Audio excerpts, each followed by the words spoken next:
जय हिंद दोस्तों आज की क्लास में हम समझेंगे भारत के राष्ट्रपति पर महाभियोग क्या प्रोसेस है, किस तरीके से राष्ट्रपति पर महाभियोग लगाया जाता है। तो सबसे पहले प्रश्न उठता है कि क्या भारत में राष्ट्रपति का जो कार्यकाल है क्या उससे पहले राष्ट्रपति को पद से हटा सकते हैं। तो जी बिल्कुल हटा सकते हैं। किस प्रोसेस के माध्यम से हटाएंगे, तो वो प्रोसेस का नाम है महाभियोग। कोई प्राइवेट नौकरी तो है नहीं राष्ट्रपति की कि भाई बोल दिया जाए कि कल से मत आना। एक संवैधानिक पद पर बैठे हैं, संसद का एक अभिन्न अंग है, तो उनको हटाने की जो प्रक्रिया है, कार्यकाल से पहले हटाने की जो प्रक्रिया है वो बहुत ही जटिल है। ठीक है, तो समझते हैं वो कौन कौन से कंडीशन हैं जिसके माध्यम से या जिसके बेसिस पर राष्ट्रपति के ऊपर महाभियोग लाया जाता है। तो ऐसी 3 कंडीशन हैं।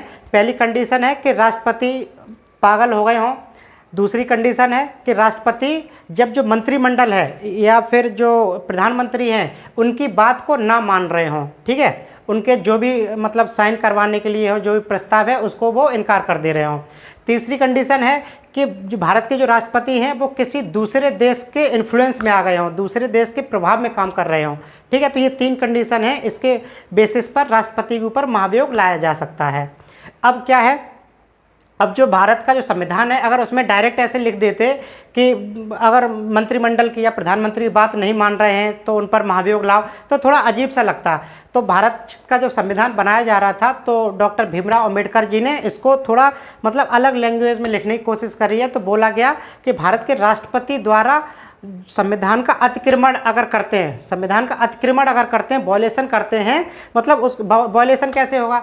अब जो सरकार है, जो सत्ता में बैठी है, जो प्रधानमंत्री हैं, जो मंत्रिमंडल है, वो लोगों के द्वारा चुनी गई सरकार है। अब उनकी बात अगर राष्ट्रपति जी नहीं मानेंगे तो एक तरीके से संविधान का अतिक्रमण हो गया। तो इसको ऐसे घुमा के उन्होंने बोला है कि राष्ट्रपति द्वारा संविधान का अतिक्रमण अगर होता है तो राष्ट्रपति पर महाभियोग लाया जा सकता है। ठीक है, अब बात आती है कि जो महाभियोग है ये शब्द आया कहाँ से लिया गया है। आपको पता है कि भारत का संविधान बना तो बहुत सारे देशों से कुछ ना कुछ मतलब जो अच्छी चीज़ें हैं उसको ग्रहण किया गया है।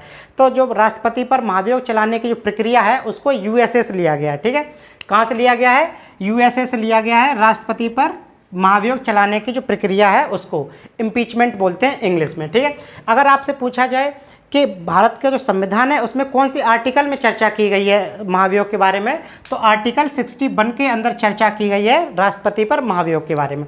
एक चीज़ और मैं आपको बताऊं, अगर राष्ट्रपति जी अपना पूरा कार्यकाल ख़त्म करने के बाद अगर पद से हटते हैं, मतलब 5 साल का अगर उनका कार्यकाल है तो 5 साल बाद अपने पद से हटते हैं, तो उनको सारी सुख सुविधाएं दी जाती हैं। उनको पर्सनल घर दिया जाता है, भारत के किसी भी शहर में वो चाहें तो वहाँ पे सरकार उनको घर बना के देगी, सारी सिक्योरिटी देगी, पेंशन देगी, वेतन भत्ते जो भी है वो सब चीज़ देगी। अगर राष्ट्रपति जी पर महाभियोग के जरिए अगर वो हटाए जाते हैं, मतलब उनका कार्यकाल पूरा नहीं हुआ है, उन पर महाभियोग आ गया है, महाभियोग के जरिए उनको हटाया गया है, तो उनको किसी भी तरीके की पेंशन, किसी तरीके की सिक्योरिटी, कोई भी सुविधा नहीं दी जाएगी। ठीक है, अभी तक भारत में ऐसा कभी नहीं हुआ कि किसी राष्ट्रपति पर महाभियोग के जरिए हटाया गया हो। भारत में अभी तक ऐसा नहीं हुआ है क्योंकि ये बहुत ही जटिल प्रक्रिया है। ठीक है, तो आर्टिकल 61 में है, यूएसए से लिया गया है, और संविधान का अतिक्रमण अगर करते हैं तब ये लाया जाता है। अब बात यह है कि क्या कोई भी संसद में कोई भी खड़ा होकर कोई भी सांसद कह देगा कि भाई मुझे लग रहा है कि इन्होंने मतलब किसी दूसरे देश के इन्फ्लुएंस में काम कर रहे हैं, तो मैं इनके अगेंस्ट क्या लाना चाहता हूँ, महाभियोग लाना चाहता हूँ, तो क्या ये मान्य होगा? क्या उनकी बात मान ली जाएगी? तो बिल्कुल नहीं मानी जाएगी। भाई 545 लोगों में कोई एक आदमी अगर बोल देता है तो ऐसे थोड़ा ना कोई मतलब ले आएंगे उनके प्रति महाभियोग। अगर बात सोचो आप कि एक व्यक्ति की जगह जो 545 में 200-250 व्यक्ति अगर ऐसा बोलें कि नहीं मुझे भी लगता है कि ये राष्ट्रपति जी हैं वो किसी दूसरे देश के इन्फ्लुएंस में, मान लो चाइना के इन्फ्लुएंस में काम कर रहे हैं या फिर पाकिस्तान के इन्फ्लुएंस में काम कर रहे हैं, मतलब अगर ऐसा उनको लगता है, 200-250 लोग अगर ऐसा बोलेंगे तब ऐसा माना जाएगा कि नहीं बात गंभीर है, उसको गंभीरता से लिया जाएगा। ठीक है, तो कितने लोग ऐसे बोलें तब उन पर महाभियोग का प्रस्ताव लाया जाएगा, तो 1/4 जो टोटल संसद के जो सदस्य हैं, मान लो लोकसभा है, लोकसभा में अब बात आती है, सबसे पहले समझते हैं कि जैसे 2 चीज़ होती है। ठीक है, एक होता है लोकसभा, एक होता है राज्यसभा। ठीक है, संसद के 3 अंग होते हैं, लोकसभा, राज्यसभा और राष्ट्रपति। और राष्ट्रपति को हटाने की बात चल रही है, कब? जब उनका कार्यकाल पूरा नहीं हुआ है। तो सबसे पहले लोकसभा से, अब इसमें जो प्रस्ताव है, महाभियोग का जो प्रस्ताव है वो लोकसभा या राज्यसभा में से किसी भी सदन में पहले लाया जा सकता है। ऐसा नहीं कि लोकसभा से ही होगा, पहले आप राज्यसभा से भी पास करवा सकते हैं फिर लोकसभा में आएगा, या पहले लोकसभा में से पास करवा के राज्यसभा में ले जा सकते हैं। तो मान लो पहले यहाँ से आया, ठीक है, तो 545 में से जब 200-250 लोग बोलेंगे कि मुझे भी ऐसा लगता है, ऐसा फील होता है कि ये किसी दूसरे देश के प्रभाव में काम कर रहे हैं या फिर संविधान का अतिक्रमण किया इन्होंने, ठीक है, तब उन पर क्या प्रस्ताव लाया जाएगा। तो कितने लोग होने चाहिए? 1/4, 1/4 लोग, तो कुल मिला के हो गया 25%। जो टोटल सदस्य हैं लोकसभा के, उसके 25% लोग हस्ताक्षर करें उस प्रस्ताव पर के मतलब महाभियोग का जो प्रस्ताव है उस पर हस्ताक्षर करेंगे 1/4 लोग, मतलब 25% लोग जब करें तब उन पर क्या होगा? प्रस्ताव लाया जाएगा, ठीक है। अब प्रस्ताव लाने से 14 दिन पहले, मतलब प्रस्ताव जब जो संसद है वो प्रस्ताव की जब मतलब बोलेगी कि भाई प्रस्ताव लाना है, तो प्रस्ताव लाने से 14 दिन पहले राष्ट्रपति जी को अवगत कराना पड़ता है, सूचना देनी पड़ती है कि हम आपके प्रति क्या ला रहे हैं? महाभियोग ला रहे हैं, क्योंकि मुझे ऐसा लगता है कि आपने संविधान का अतिक्रमण किया है। अब 14 दिन पहले क्यों बोला जाता है? अब 14 दिन का टाइम दिया जाता है राष्ट्रपति जी को। अब 14 दिन में क्या कर सकते हैं राष्ट्रपति जी? अपनी सफाई देने, मान लो लोकसभा में अगर पास हो रहा है, पहले पारित किया जा रहा है, ये लाया जा रहा है, तो क्या होगा? प्रस्ताव अगर लोकसभा में लाया जा रहा है तो लोकसभा में आके वो अपनी सफाई दे सकते हैं। अगर राष्ट्रपति जी खुद नहीं आ रहे हैं तो अब उनके द्वारा नियुक्त कोई भी अधिकारी भी उनके बेसिस पर मतलब वो दे सकता है, सफाई दे सकता है उसके बारे में कि भाई मैंने किया है कि नहीं किया है, वो अपनी सफाई दे सकते हैं, आखिर क्यों किया वो वजह बता सकते हैं, ठीक है। इसलिए 14 दिन पहले उनको सूचना देनी पड़ती है, ठीक है। अब क्या हुआ? 1/4 लोगों ने पास कर दिया, यहाँ सफाई दे दी 14 दिन पहले, ठीक है, अगर मान्य हो गया तो ठीक है, नहीं हुआ तो प्रस्ताव तो आगे चल ही रहा है। अब क्या 1/4 लोगों ने हस्ताक्षर करने से क्या वो पास हो जाएगा? तो इसका आंसर है बिल्कुल नहीं पास होगा। अब क्या होगा? मान लो लोकसभा में है, 25% लोगों ने हस्ताक्षर करके भाई प्रस्ताव है वो ले आए, अब वो पास कैसे होगा? पास होने के लिए इसमें लोकसभा से 2/3 बहुमत से पास होना चाहिए, लगभग 66%, ठीक है। लोकसभा में 2/3 बहुमत से पास होना चाहिए वो प्रस्ताव, मतलब कि 66%। अब यहाँ पे बात एक समझने वाली है कि 66% का मतलब होता है 50% से तो ज़्यादा है, तो सत्ता में जो भी सरकार बैठी है उसकी जो सीटें हैं वो 50% से तो ज़्यादा हैं, तभी वो सरकार में आई है।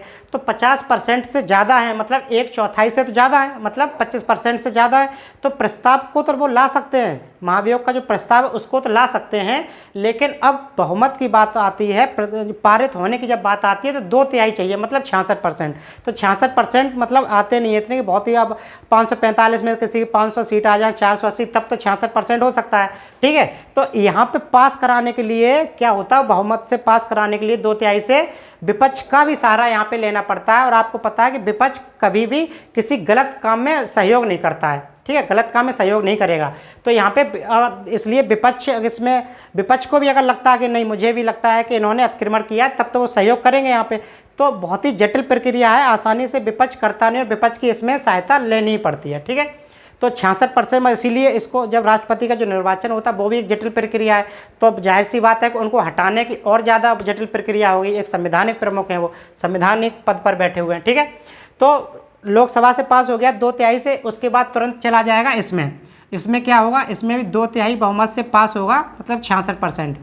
तो इसमें भी 2/3 से जब पास हो जाएगा लोकसभा से, फिर राज्यसभा में जाएगा, और राज्यसभा में भी 2/3 जो बहुमत है उससे जब पास हो जाएगा, मतलब 66% जब उसको वोट मिल जाएंगे, तब वो लोकसभा के बाद राज्यसभा से भी पास हो जाएगा। और जिस दिन मतलब लोकसभा के बाद राज्यसभा से पास हो गया, उसी दिन से राष्ट्रपति का जो पद है वो खाली माना जाएगा, ठीक है ना, वो रिक्त माना जाएगा। अब बात करते हैं कि जो महाभियोग है, महाभियोग में कौन कौन लोग पार्टिसिपेट करते हैं। तो आपको मैंने जब निर्वाचन पढ़ाया था राष्ट्रपति का, तो उसमें बताया था कि लोकसभा और राज्यसभा में जो राष्ट्रपति जी मनोनीत करते हैं, लोकसभा में 2 व्यक्तियों को मनोनीत करते हैं और राज्यसभा में 12 लोगों को करते हैं। तो ये लोग राष्ट्रपति का जब निर्वाचन होता है चुनाव का, उसमें पार्टिसिपेट नहीं करते हैं। लेकिन अगर हम बात करें इम्पीचमेंट की, महाभियोग की, तो महाभियोग में लोकसभा और राज्यसभा के जो मनोनीत सदस्य हैं वो भी पार्टिसिपेट कर सकते हैं, ठीक है। ये एक नई चीज़ है कि मतलब इसमें पार्टिसिपेट कौन कर सकता है कि जो मनोनीत व्यक्ति हैं लोकसभा और राज्यसभा के, वो भी पार्टिसिपेट कर सकते हैं, जबकि निर्वाचन में ये लोग पार्टिसिपेट नहीं करते हैं, ठीक है।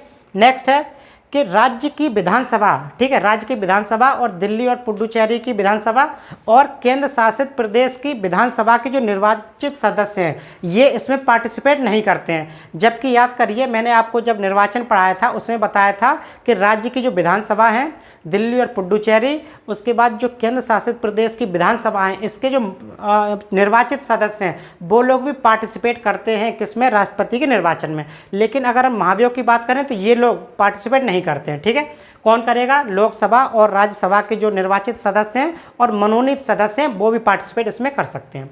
ठीक है, तो आई होप आपको समझ में आ गया होगा कि राष्ट्रपति पर महाभियोग चलाना कितना कठिन प्रोसेस है। आसानी से मतलब इसको लाया नहीं जाता। भारत में अभी तक ऐसा कभी नहीं हुआ है कि किसी राष्ट्रपति को मतलब कार्यकाल से पहले महाभियोग के जरिए हटाया गया हो। ठीक है, तो आई होप आपको अच्छे से समझ में आया होगा कि राष्ट्रपति पर महाभियोग चलाने की क्या प्रक्रिया है, कहाँ पे लाया जाता है, कैसे कैसे चलाया जाता है। ठीक है, तो आई होप आपको अगर वीडियो पसंद आई हो तो वीडियो को शेयर करें और चैनल को सब्सक्राइब करें। पढ़ते रहिए, मुस्कुराते रहिए। जय हिंद, जय भारत।